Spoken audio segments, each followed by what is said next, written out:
sir जी मैं क्या है कि देखूं पर्ची ढूंढ के लिखी भी है अब जो भैया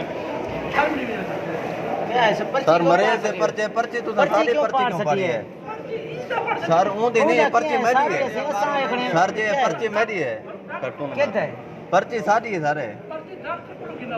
ये डॉक्टर की लिखी हुई है भेड़ा ने में चार पर्ची चार है सारे पर्ची चार पर्ची तो डॉक्टर की स्टैंप लगी हुई है डॉक्टर की स्टैंप लगी हुई है सर ये तरीका नहीं था डॉक्टर की स्टैंप लगी हुई है पर्ची सब चार हो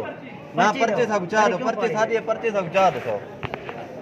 पर्ची दो सारे क्यों एक तरीका होना सर पर्ची सब चार लिखवा सकते सारा दवाई सारे स्टैंप लगी हुई है डॉक्टर साहब की स्टैंप लगी हुई है उधर आप लिखी हुई है पर्ची दो सको सर उधर आपने लिखी हुई है पर्ची सारी दो सही ना सर एक गलत तरीका है ऐसे पर्ची दो रोला ना बताओ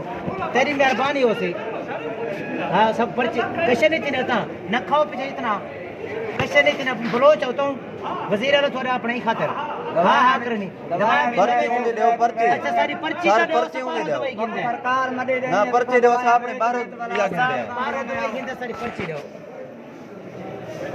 सारी पर्ची दो 12 दवाई